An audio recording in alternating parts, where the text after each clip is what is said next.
This episode of Love Lauren is sponsored by Scott Bonnar Fabrication and Parts.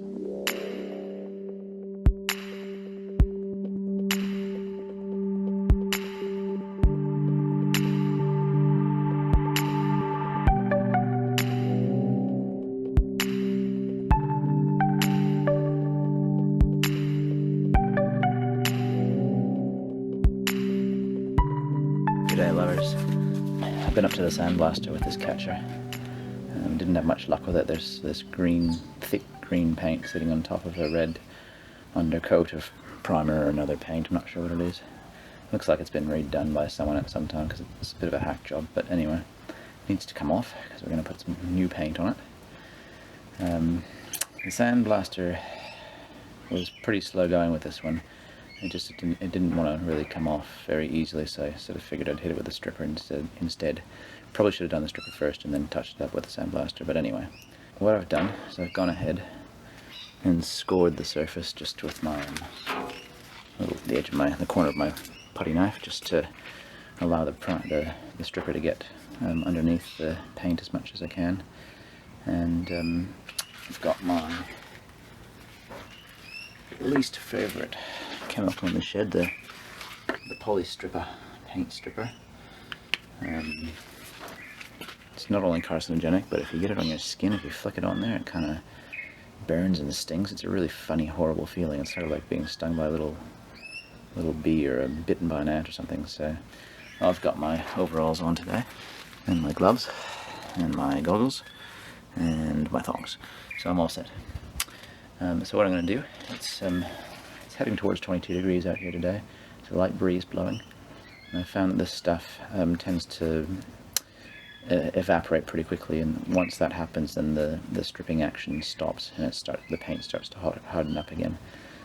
So I've got my cling film draped over the edge of the catcher there as well, which I'll just use to lay over top while the stripper works for a few minutes. It doesn't take long at all, I find.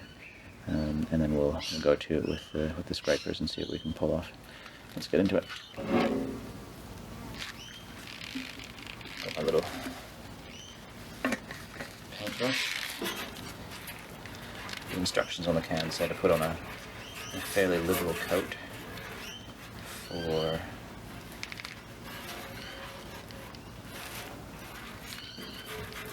the areas where the paint's a bit thicker. You don't need too much, but the more you put on, the faster it tends to, better it tends to strip, I find.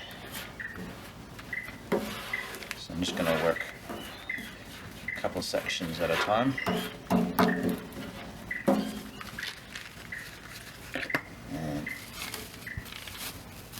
leave that to sit for a minute.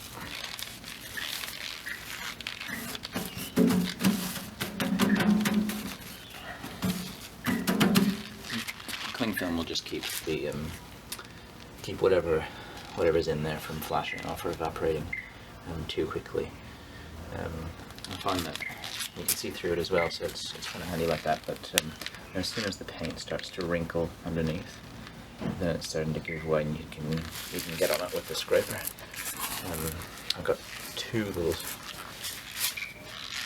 scrapers, a thin one and a fat one. I find the thin one tends to work the best, but it's whatever works for you. It's quite a messy job, this, so if you can avoid it, I'd recommend it. Go to the sandblasters instead, or pay someone else to do it, because it's just a gross job, and I'll probably die of cancer from doing this. So let's get maybe 30 seconds, let's have a look. It's getting there. Maybe a little bit longer, I think. You can see it's just starting to wrinkle up here a little bit. That could be because of the cling film as well, but the paint's getting soft, so we'll just give it another 30 seconds or so maybe, and then go to it. I've just got my bin in the background here for catching scrapings, otherwise the stuff goes into it. It does harden up again pretty quickly, but I find it easiest just to get it into the bin as quickly as possible. So what I'm going to do is just peel this back, sort of one section at a time, and sort of see how that's really peeled up now. So we'll see how we go. I might need another application, but I did the sides earlier in this came right off pretty easily.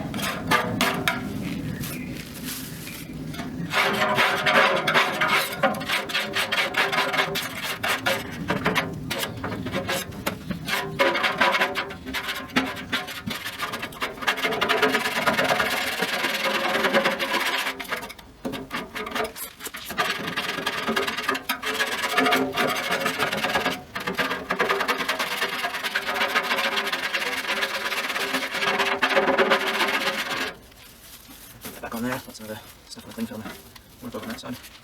Carry on.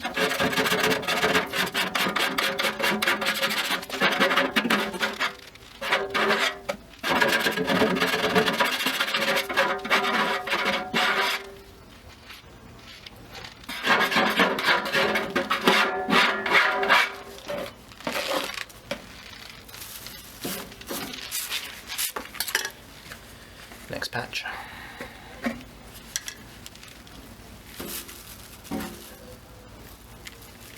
Just using a little cheapy old paintbrush to spread this around. It gets pretty stiff after you use it, but once it's got some paint strip on it again, it will soften up at least, so you can use it again and again.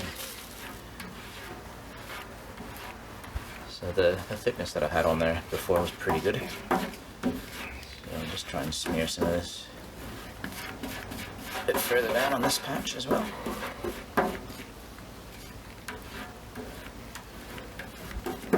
Put the cling film on it, give it a bit more time.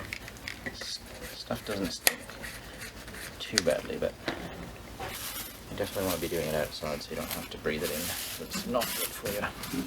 So my plan is to just work around the outside of this this catcher. See how we go on the inside maybe. Get the worst of it off, hit it with a second application where it needs it, and then we'll give it a bit of a sand and a prime and a paint. And the catcher itself looks to be in pretty good condition, so we should be good to go. And here's the finished product, more or less. It's the outside done anyway. I'm not sure what all those little sparkles of red primer are. It looks like someone had a bit of an accident with the spray gun when they went to it, but nonetheless it's flat. I'll give it a sand afterwards and see what happens to that bit. We'll do the inside next, and then we'll give it all a good wipe down with some degreaser to get all the stripper off. Make sure there's no gunk left on there, and put some edge primer on there so it's ready to go again. Here's the inside still. Yeah, inside's pretty ugly still, but not seeing any rust, so that's good. And it's pretty, you know, cosmetically it's looking alright too. So just let all the paint strip dry on that, go have lunch, come back and do the inside.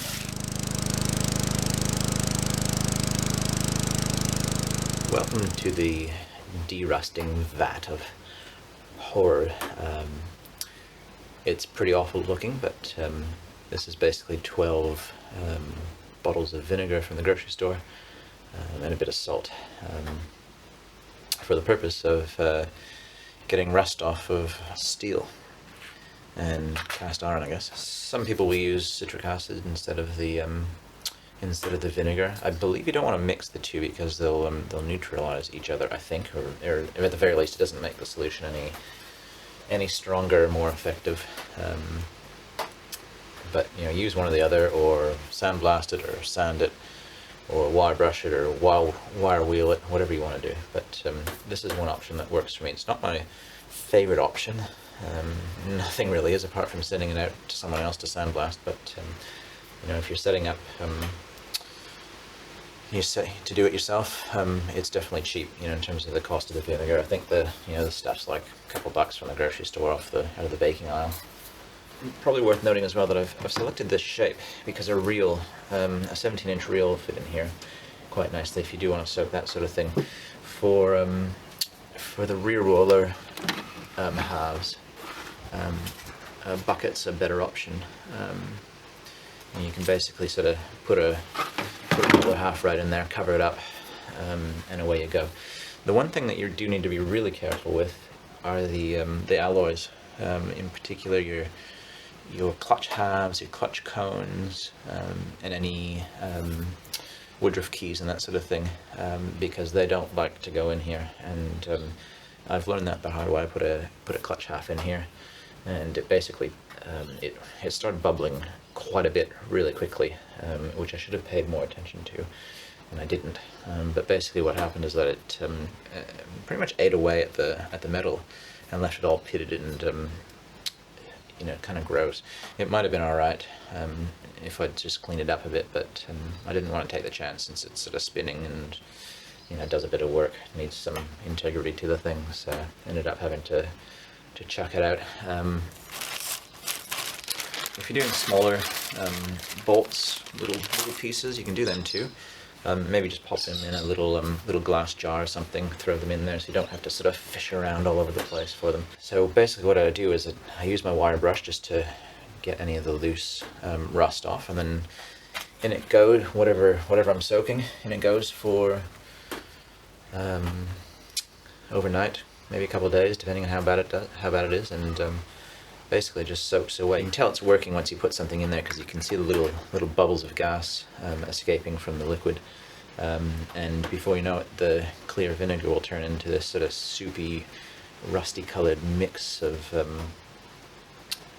rust. And this is just an example of something that I might soak in here. This has been sandblasted as well, but it'll probably go in for a bath at some point. Basically throw it in, leave it in there for a couple hours overnight, sort of thing, and then pull it out. So what I've got in here today is the counterweight for the 14-inch rear roller. So it's time for this guy to come out.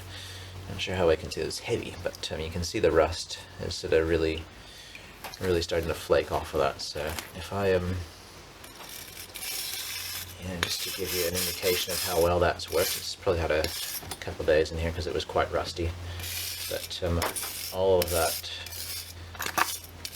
loose stuff just scrapes right off of there now. See if we can give that a wipe. So I mean, that's the sort of thing that's coming off of there. It's pretty manky to look at still. Once it comes out, what you want to do is sprinkle some bicarb over the top and rinse it off really well, just to get all that, just to neutralize the acid, I guess it is, before you start doing anything further to it. So this has been soaking in the bicarb overnight and water, just to neutralize the acid of the vinegar. As you can see, it's still looking quite rusty, so give it another whack with the wire brush here, just to try and dislodge some of that surface rust. It's all sort of, I don't know, probably what they might call flash rust. I'm not quite sure, but you know, just rust that's sort of just flashed up straight away after the de-rusting process in the bath. Gonna hit it with the Ranex Rust Buster from Bonnar, and that requires there to be a little bit of rust remaining. Just gonna rag it on. Should probably be doing this with the door open. It's not the nicest of stuff. Just gonna saturate a section of the rag there, and just sort of mop it on. Basically just want to get the stuff on there so it can start working. And sort of soak overnight with the Ranex.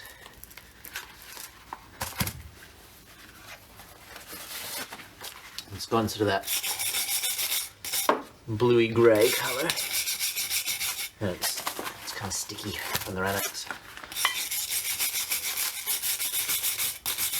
but it looks like it's done a pretty good job getting rid of that, the last of that rust. It's nice and smooth now. Nothing seems to be coming off with the wire brush. Could probably do a little bit better job with the bolt holes. But what's next is the wax and grease remover, degreaser, just to get rid of the residue of the from the Ranex, because it's sort of gets quite sticky.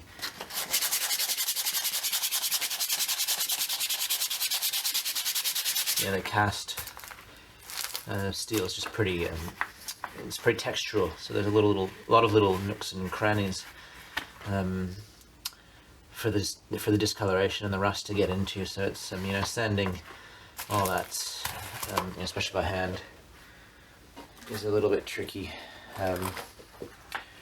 Might try and hit it with one of these little brushes on the end of the drill. Not that it's necessary, but you know, just as an option. See if it can look a little bit better, just in terms of the adhesion for the stuff I'm going to spray it with. You know, probably just put a primer on there or something anyway. But be nice to just get it as clean as possible before we do that. So just wanted to take you through the after shot of these rear rollers. They've had a soak in the vinegar bath, they've had a rinse and neutralization and some water and bicarb. They've been wire brushed to get all the flake and scale off, and they've been Ranexed just to convert any of the flash rust that's come back after the vinegar bath. So they've got that sort of Ranexy look about them.